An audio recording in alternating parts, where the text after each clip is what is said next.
오늘 아침 뉴스 연구소. 오늘 아침 뉴스의 맥을 짚어드리는 시간 뉴스연구소 뉴스톱 김준일 대표와 함께합니다. 어서 오십시오. 안녕하세요. 첫 번째 뉴스 어디로 갈까요? 북 타이밍만 보고 있다. 오늘 미국의 바이든 대통령이 방한을 하고 예. 2박 3일 동안 머물게 되는데 지금 북한이 핵실험 초일기에 들어갔다는 얘기가 나와요. 예. 그 이제 어제 국회에서 정보위가 열렸고 국가정보원, 국정원이 이제 정보위 간사들한테 보고를 했습니다. 네. 그래서 그 내용이 이제 공개가 됐는데요. 핵실험 준비 끝났다. 그리고 타이밍만 보고 있다. 그리고 미사일도 발사할 가능성이 있는데 이게 뭐 ICBM인지는 확실치 않지만은 따로 이제 확인은 되지 않았다. 뭐 요 정도 보고는 국정원한테 보고는 받지 않았다. 이게 이제 공개된 내용이에요. 네네. 한마디로 얘기를 하면은 지금 핵실험, 그러니까 북의 도발, 한미 정상회담을 열리는 와중에 북의 도발 가능성이 매우 높아졌다라고 이제 보고 있는 건데 이게 지금 뭐 처음 나온 얘기는 아니고요. 이거에 앞서서 미국의 백악관에 제이크 설리반 백악관 국가안보 보좌관이 미국에서 이제 기자회견을 가졌는데 한국과 일본 방문하는 시기, 바이든 대통령이 그 방문 시기에 추가적 미사일 발사 아니면 핵실험 가능성이 있다는 분명한 정보를 가지고 있다. 이렇게 이미 얘기를 한 바예요. 그러니까 우리 국정원뿐만 아니라 미국 백악관에서도 백악관이 먼저 나왔어요. 먼저 나오고 국정원이 이제 공개를 한 거죠. 다만 일부 이제 어제 미국 언론들 뭐 MBC 뭐 이런 방송이나 이런 데에서는 네. 코로나19 때문에 지금 북한이 이 뭐 미사일 발사나 이런 걸 연기할 수도 있다 이런 얘기가 나와요. 뭐 그거는 이제 전망인데 예를 들면 사람들이 많이 운집을 해야 되고 그게 이제 코로나19 때문에 좀 확산에 좀 부담이 된다라는 건데 그거랑 상관없이 그냥 할 수도 있다 뭐 이런 같은 다른 분석도 이제 나온 상황입니다. 진짜로 미국 대통령이 한국 와 있는데 북한이 뭔가 도발을 한다. 이러면 이거 어떻게 되는 거예요? 보통 일이 아니죠. 일단 보통 일 그런 아니죠. 일이 한 번도 이런 식으로 도발된 적은 한 번도 아니 없었기 사실 미국은 때문에 뭐 우리나라에 대통령이 와 있고 그 문제가 아니라 자기네들 대륙까지 올 수 있는 ICBM 정도만 해도 그걸로도 이걸 우리를 위협하는 것이다 할 정도인데 그렇죠. 심지어 자기네 나라 대통령이 우리나라 와 있는데 쏜다? 이거는 상당한 도발이 되거든요. 그렇죠. 그래서 일단은 지금 한미가 양국이 지금 만약에 뭐 핵실험이나 이런 걸 했을 경우에 어떻게 할 것이냐 그래서 일정에 따라서 예를 들면은 오산이나 평택 이런 거에 지하 벙커로 일정을 소화하다가 임시로 옮기는 뭐 이런 것까지 지금 검토를 했다라고 합니다. 예. 그러니까 지금 뭐 이게 상황이 어떻게 될지 모르니까 굉장히 좀 유동적인 뭐 일정을 가지고 있다 이렇게 볼 수 있고요. 그러니까 지금 오늘 오거든요. 네. 오늘 이제 오늘 바이든 오후 대통령이 오산으로. 오는데 첫 번째 이제 오산 기지에 내려서 네. 바로 평택에 있는 삼성전자 반도체 공장에 간다라는 거예요. 그렇죠. 그러니까 평택은 미군 기지 있잖아요. 네. 그러니까 미군 기지의 지하 벙커로 뭐 예를 들면 도발이 있을 경우에 갈 수 있다. 뭐 이런 시나리오를 지금 짜고 있는 거죠. 자, 일단 그 문제 북한이 오판하지 않았으면 좋겠습니다. 그 문제가 하나 있고 바이든 대통령 오늘 일정을 보면은요. 첫 일정이 삼성전자 반도체 공장 방문이에요. 예. 근데 사실 미국 대통령이 우리나라 올 때마다 뭐 미군 기지를 먼저 간다든지 아니면은 미국과 관련 있는 어떤 뭐 미국 기업을 간다든지 이렇게는 해도 우리나라 기업을 가는 건 처음 있는 일이죠.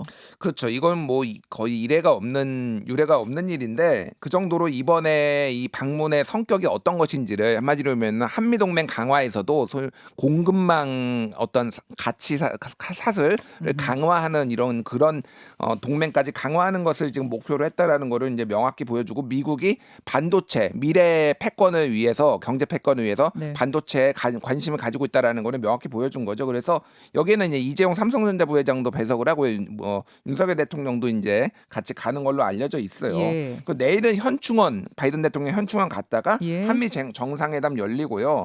여기에 이제 뭐 북핵 대응을 포함해서 경제 안보 이런 걸 얘기를 하고 그 회담이 소인수 회담, 환담, 뭐 확대 회담까지 90분간 열리고 그다음에 환영 만찬이 국립중앙박물관에서 열리고요. 그런 다음에 그 다음 날 22일이죠. 바이든 대통령이 오산 공군기지 방문에 한미 장병 노고 위로한 다음에 일본으로 갑니다. 네. 그리고 DMZ 이제 비무장지대는 이번에 방문을 안 하는 것으로 알려져 있는데요. 지금 어저께 이제 뭐 대통령실 얘기를 들어보면은 다른 장소에서 다른 개념을 가지고 안보 행사를 준비하고 있다. 뭐 이런 얘기가 나왔어요. DMZ를 안 가는 대신에 뭔가 안보에 상징성 있는 뭔가를 지금 준비하고 있다라고 알려져 있습니다. 왜 DMZ는 안 가는 걸로 정했대요? 그러니까 뭐 여러 가지 이유가 있는데 그걸 명백하게 설명은 안 했는데 이를테면 북한에 오히려 자극할 가능성 아하. 아니면은 지금 뭐 핵실험을 할 가능성도 있잖아요. 네. 그러니까 오히려 뭐 이를테면 오판을 하게 할 가능성 뭐 이걸 평화 무드로 이렇게 하면 뭐 여러 가지 얘기 때문에 부담 때문에 피하는 그냥 거군요. 피한 것으로 알려져 있습니다. 알겠습니다. 오늘 삼성전자부터 간다는 방문한다는 사실도 그렇고 여러분 계속 이야기 나오는 IPEF라는 것도 그렇고 결국 핵심은 다 반도체입니다. 지금 반도체 얘기예요. 왜 반도체인가? 왜 이번 정상회담의 핵심도 반도체가 되는 것인가는 잠시 후에 저희가 오늘 2부에서 전문가와 함께 깊이 있게 얘기를 좀 나눠보죠. 다음 뉴스요. 가만히 계셨다와 남사스럽다. 요것도 이제 바이든 대통령 방한과 관련된 얘기인데 음. 원래는 문재인 전 대통령도 만난다고 했어요. 예. 이건 그냥 소문이 아니라 팩트였어요. 예. 그런데 결국 안 만나는 것으로 정리가 됐다고요. 그러니까 어제 오후에 이제 문재인 전 대통령 측 관계자가 이제 확인을 했어요. 네. 그리고 백악관에서 연락이 왔는데 면담 추진이 어렵다라고 얘기를 한 거고, 그리고 제이크 설리반 아까 전에 미국 백악관 국가안보 보좌관 역시 지금으로는 문재인 대통령과 예정된 면담이 없다라고 이제 공식 확인을 했어요. 그래서 이게 이제 지난 3월에 이게 공개된 거였거든요. 그러니까 문재인 대통령 재임 시기에 네. 퇴임을 하면은 그때 이제 바이든 대통령하고 만날 것이다. 요 얘기가 나온 거죠. 그 제안도 우리 청와대에서 한 게 아니라 미국 백악관에서 했다 그랬거든요. 미국이 먼저 했다라는 거예요. 만나자고. 그래서 이거에 대해서는 사실은 지금 이제 결과적으로 놓고 보면은 상당히 이게 좀 무리수였다라는 거죠. 그러니까 뭐 이런 거죠. 그러니까 예를 들면은 네. 한국 대통령이 이를테면은 트럼프 대통령 다음에 바이든 대통령이 취임한 다음에 이제 한미 정상회담을 했어요. 네. 근데 갑자기 트럼프 대통령을 만나러 간다라고 한다면 그 정상회담하고 이게 그러면은 이제 미국 측에서는 어떻게 받아들일 것인가 뭐 이런 그러니까 이게 자체가 사실은 조금 무리수다 아니면은 외교적 결례일 수도 있다 이런 얘기도 사실 있었거든요. 게다가 사실 미국 측에서는 원래 이제 문재인 대통령이 바이든 대통령과 만나서 왜 뭐 삼성전자 반도체 문제라든지 이런 것들 다 잘 해결했던 기억이 있잖아요. 네. 그래서 우정의 차원에서 만나려고 했던 것인데 조심스럽게 조용히. 근데 이게 좀 커졌어요. 커졌죠. 그리고 대북 네. 특사로 문재인 대통령을 보내기 위해서 바이든 대통령이 만나는 것이다. 이제 이런 얘기까지 나오고 태영호 의원이 특사 얘기도 저 국회에서 묻지 않았습니까? 그럼 통일부 장관이 거기에 대해 답하기도 하고 그럴 수 있다라고 이러면서 좀 부담스러워졌다는 얘기가 있네요. 뭐 여러 가지 얘기가 있는데 이를테면은 방금 얘기했듯이 지금 북한이 도발하려고 하고 있는데 대북 특사 뭐 이런 것들이 얘기가 나오면서 이게 북한의 오판을 부를 수 있다라는 거예요. 화해 모드로. 그러니까 그것 때문에 그런 것도 있고 사실 민주당 측에서는 조금 이 이제 만남을 가지고 네. 이건 뭐 윤석열 정부에 대한 경고다 뭐 이런 약간의 좀 정파적인 해석도 많이 막 나오고 이러면서 이거 자체가 좀 이게 복잡해지는 양상도 좀 있었거든요. 이 만남 자체가. 어쨌든 그리고 이거 자체가 사실은 이례적인 일이에요. 전직 대통령을 만나는 것 자체가 한 번도 한국에서 그런 일은 없었거든요. 일단은 어느 나라 정상이 오든 전직 대통령을 이런 식으로 바로 정권 교체 다음에 바로 만나는 거는 뭐 그런 것도 이제 윤석열 정부에 대한 어떤 예우가 아니다. 뭐 이런 식의 여론도 있었던 것 같고 민주당 측 중진 얘기 들어보니까 그러니까 윤석열 대통령에 대한 신뢰가 될 수 있고 또 지방선거를 앞둔 민감한 시기를 고려한 게 아닌가. 괜히 여러 가지 해석 나오는 것을 피하려는 게 아니냐. 이 해석이 맞는 거 같죠? 그러니까 그거는 이제 미국만 알 수 있는데 어찌됐든 그렇게 이제 충분히 해석될 여지가 있는 거죠. 네. 그래서 어제 이제 국민의힘 쪽에서는 대변인이 이제 논평을 내고 왜 불필요한 논란을 만들었냐, 남사스럽다, 뭐 이런 얘기를 했고 어제 이제 뭐 윤건영 의원 같은 경우 라디오에 나와서 일단은 우리가 문재인 대통령은 가만히 있었다. 사실은 미국에서 만나자고 했다가 미국에서 취소한 것이다. 이건 뭐 문재인 대통령이 뭐 이거를 주도한 건 아니다라고 해명을 지금 뭐 한 상황입니다. 알겠습니다. 그렇게 해서 이제 만남은 없던 일이 됐고 다음 뉴스로 가죠. 예, 루나 테라는 사기 고소.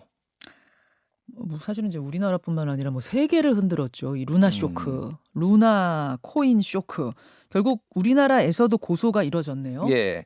어제 이제 투자자들을 대리하는 법무법인 LKBN 파트너스가 네. 서울 남부지검의 권도영 대표 그리고 뭐 테라폼 랩스 공동 창업자인 신현성 씨인데 이제 소셜 커머스 팀원 설립자거든요. 뭐 네. 이런 사람들을 포함해서 법인까지 지금 특정경제범죄 가중처벌법상 사기 그리고 유사수신행위 규제에 관한 법률 위반 혐의로 고소고발을 했어요. 네, CEO인 권도형 씨와 동업자인 신현성 씨를 두 사람을 예. 그러니까 이 쉽게 얘기를 하면은 이 처음에 이거를 만들 때 이 그러니까 테라와 루나를 만들 때 네. 투자자들을 먼저 모집을 한 다음에 그 돈을 가지고 종잣돈으로 이제 이거 코인을 만든 거거든요. 근데 연 19.4%의 이자 수익을 보장을 했다라는 거예요. 근데 이렇게 하는 거는 이게 유사수신행위 일종의 폰지 사기다라는 거예요. 그러니까 이 뚜렷한 수익 모델이 없는데 네. 이거를 가지고 다른 사람의 돈을 유치를 해서 19.45를 주려면은 계속 또 유치를 해야 될 거 아니에요. 네.